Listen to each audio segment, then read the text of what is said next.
of sound these days is basically Pro Tools. Other things I'm sure work too. I've never used GarageBand, but you know, I don't know what to tell you. I mean, what you try to do is you try to build a library or get one from other people who have built one, and then you find the tool that you can afford that works for you to use it to experiment with and try to see whether sound can enhance your work. Sure. For students here who are interested in career tracks specific to your wonderful career, what do you recommend they do? How do they find their way? How do they develop contacts? Do they need representation? At what point? Right. Okay, so I got into the business in a way that probably you can still is one of the doable ways, I should say. I got into the business by showing up in the city. I moved away to go to, I grew up here, but I moved away to go to college. And while I was in college, I did some sound work and some post work for a local television station. And when I decided I wanted to come back to New York, I basically sent out emails to everybody I knew, or the equivalent of emails at the time, saying, I'm, interested in doing work in film sound. If there's anybody you know who might have a contact for me, please, put me in touch. And sure enough, one of the people knew somebody who knew somebody, and I ended up what they call interning for a couple of months in a cutting room on a film that I quite enjoyed, and I learned a hell of a lot.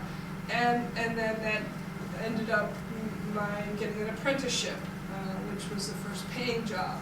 And then from there, working my way up the ladder. Sadly, because of the demand outweighs the need, for people, there are more people looking than there are jobs to fill. To come out of school and expect you're just going to get a paying job, unfortunately, is somewhat of a non-reality. There are too many people in our business who are already underemployed that they can't turn around and hire somebody who they don't even know, who's just fresh out of school, and give you a paying job.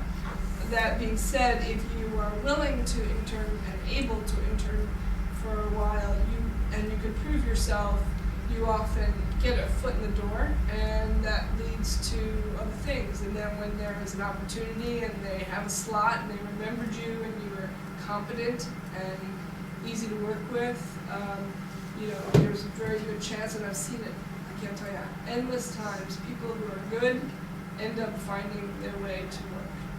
And if you're determined, and you can, the only drag is that you have to be able to afford to do that for a while. Here in New York, representation doesn't really exist.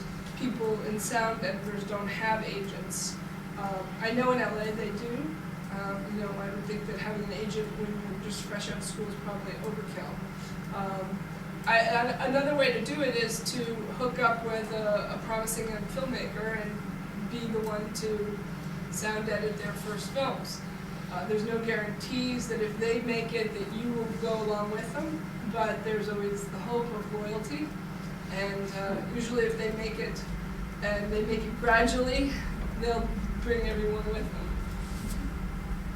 Does that answer the question? That's great, thank you. Yes? When it comes to deciding between maybe freelance or working for a big company or interning for a big company, I feel like those are kind of two tracks that you can choose.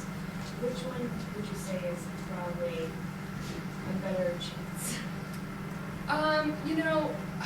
Interning for a big company, I've noticed that they, like Sound One is a pretty big company that's Liberty Media, or it had been Liberty Media, now it's something else.